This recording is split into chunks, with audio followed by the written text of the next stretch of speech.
Yo! On vous a parlé des listes les plus visibles dans la méta actuelle, mais on ne voudrait pas renforcer cette idée reçue d'une méta composée de 3 ou 4 listes imbattables, alors que le méta AOS est bien plus riche que ça, et que de nombreuses armées peuvent réellement s'en sortir en milieu compétitif solo. Voici donc un exemple de liste qui a performé en milieu compétitif malgré une allégeance trop souvent sous-cotée. Alors, il semblait évident de commencer avec le roi de cette catégorie, à savoir Kozokus. Effectivement, certains le savent, mais il nous aura ébloui par 2 fois lors des French Single Cup de cette saison. Voici sa liste, Slave to Darkness.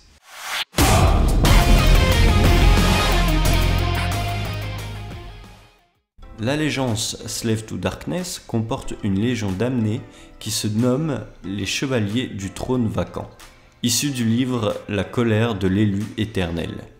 Cette sous-allégeance permet aux Varangard de devenir héros et ainsi de pouvoir être équipés d'artefacts plutôt efficaces ainsi que d'un trait de commandement pour le général. Commençons avec la première aptitude de commandement, à savoir Conquérant inégalé. Alors, cette aptitude est compliquée mais bien pratique pour prendre les objectifs. Elle s'utilise en fin de phase de charge et permet de diminuer le nombre de figurines qui vont compter pour la prise d'un objectif, en stats 2/3 en moyenne. Je vous ai dit que c'était compliqué, du coup, je vais vous donner un exemple concret. Les Varangard sont au contact de 30 lanciers, tous sur l'objectif. À la fin de la phase de charge, les Varangard utilisent leur aptitude et ce sont 20 lanciers de moins qui compteront pour la prise de cet objectif. Les Varangard attaquent et admettons qu'ils fassent 11 morts. Comme il ne reste que 19 lanciers mais que 20 ne comptent pas pour prendre l'objectif, les Varangard, même en petit nombre, arrivent à reprendre cet objectif. L'échec n'est pas une option. Cette autre aptitude permet de faire apparaître une nouvelle unité de Varangard en bord de table lorsque l'une d'elles est détruite, moyennant un jet de dés de 5+, en plus du point de co consommé. Peu fiable, certes, mais un sacré potentiel. Tout d'abord, la liste comporte 2 unités de Varangard, dont une de 6 figurines, étant le général de l'armée, un général qui a donc au total 30 points de vie, avec une sauvegarde à 3+, et la possibilité d'annuler les sorts qui le ciblent sur un 5+, passant à 4+, grâce au trait de commandement Mur de fer maudit. Les Varangard, une fois boostés par les autres unités et par le bonus d'allégeance, sont une unité rapide, assez létale et très résistante. Elle a la possibilité d'effectuer un double peel-in une fois par partie. L'artefact porté par cette première unité lui permet également de faire ses peel-in à 6 pouces au lieu de 3. La seconde unité de Varangard porte un artefact utilisable une fois par partie et permettant de dissiper automatiquement un sort. Bien pratique contre certaines listes se reposant trop sur un seul sort. Les 2 autres héros sont les classiques Chaos Lord et Chaos Sorcerer Lord, à pied bien évidemment. Le Chaos Lord est un héros de soutien dont l'aptitude de commandement permet de faire frapper une seconde fois une unité entièrement à 12 pouces en phase de combat. Le Chaos Sorcerer Lord est un sorcier ayant une aptitude gratuite qui offre la relance des jets de sauvegarde à une unité entièrement à 12 pouces et un sort qui offre la relance des touches et des blesses à une unité amie entièrement à 18 pouces. Son sort d'allégeance permet également de téléporter une unité amie n'importe où sur le champ de bataille. L'ensemble de ces héros porte la marque de Nurgle, celle-ci confère un bonus de +1 aux dégâts lorsqu'une unité entièrement à 12 pouces d'un héros effectue un 6 pour blesser. Mais surtout, l'aura du général est une protection contre le tir grâce à un malus de -1 appliqué au jet de touche pour les tirs qui visent les unités entièrement à 12 pouces de ce général. Concernant les unités de Varangard, elles prennent de la place sur la table et donc propagent l'aura sur une zone d'autant plus grande. Et bien sûr, ces bonus sont également apportés à l'unité elle-même, c'est-à-dire que l'unité générale Varangard profite constamment des 2 bonus.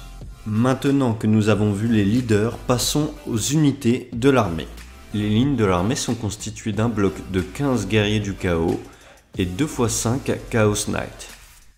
Les guerriers du chaos sont une ligne résistante, avec une sauvegarde relançable à 4+, qui permet de garder un objectif, de protéger un héros ou de faire un cordon efficace. Les 2 unités de Chaos Knight peuvent servir à protéger les Varanguard, à avoir un meilleur contrôle de table, foncer sur les objectifs et éventuellement combattre des unités plutôt faibles. Le Chaos Warshrine est un très bon behemoth de support. Il fournit une invulnérable à 6 aux unités autour de lui, a une bonne mobilité pour un totem, mais il a surtout le choix parmi un panel de prières. Elle offre la relance des blessures et un bonus de +1 à la sauvegarde à une unité amie. Toute cette armée rentre dans le bataillon Bande de Peste Bénie. Il s'agit donc d'une armée en une pause. Ce bataillon permet à toutes les unités d'infliger des blessures mortelles chaque fois qu'un adversaire effectue un 6 pour les blesser au corps à corps. Et possède également une capacité anecdotique qui permet de faire D3 BM à la face des héros. On est donc sur une liste très mobile, avec de nombreuses manières de booster ces unités, et notamment d'en booster l'unité de 6 Varanguard.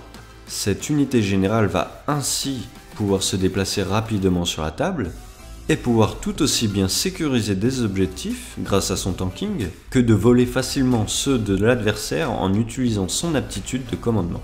Il faut aussi bien comprendre que l'unité de 6 Varanguard peut profiter de la prière qui donne +1 à la save et de la relance des sauvegardes du Chaos Sorcerer Lord, passant ainsi l'unité à une save à 2+, relançable, en plus des protections contre le tir et la magie. Le tout avec la possibilité d'activer l'unité plusieurs fois par phase de combat. Les gars sont costauds.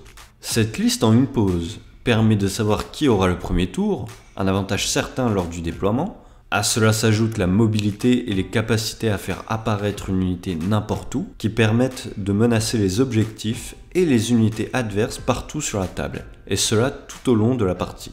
On peut donc s'adapter en décidant d'agresser immédiatement, ou de sécuriser les objectifs en prenant le premier tour. Mais surtout, le premier tour permet d'activer la plupart des bonus, sorts, aptitudes et prières, avant que l'adversaire ne passe à l'action. Bien sûr, comme nous l'avons déjà abordé lors de la première vidéo du Dice Minute au sujet de l'initiative, si votre adversaire s'est déployé de façon trop défensive, il est possible de le sanctionner en le laissant commencer. L'armée a toutefois ses faiblesses, et perd beaucoup de possibilités si l'adversaire est capable de venir à bout des unités de Varanguard ou des principales unités de support. L'armée comporte d'ailleurs peu d'unités impactantes, et chacune d'entre elles est une ressource à utiliser avec minutie. C'est également une armée difficile à prendre en main, car il vous faudra bien discerner quand il faut rester dans l'aura de ses bonus et quand foncer dans le tas pour briser votre adversaire. Une liste sans nul doute intéressante à jouer autant qu'à affronter, ayant la possibilité de s'en sortir sur tous les types de scénarios et qui a fait ses preuves en terminant 4ème de la French Single Cup Sud-Ouest à l'automne 2020. Voilà, cette vidéo se termine, nous espérons que ce focus sur une armée originale mais forte vous a plu et vous permet de voir comment développer le potentiel d'une allégeance que vous n'auriez pas jugée aussi forte. Alors n'hésitez pas à tenter d'exploiter le max du potentiel de votre armée de cœur, vous serez toujours récompensé. Je vous dis donc à bientôt pour vous présenter d'autres listes du même acabit. N'oubliez pas de jouer, rire et rêver.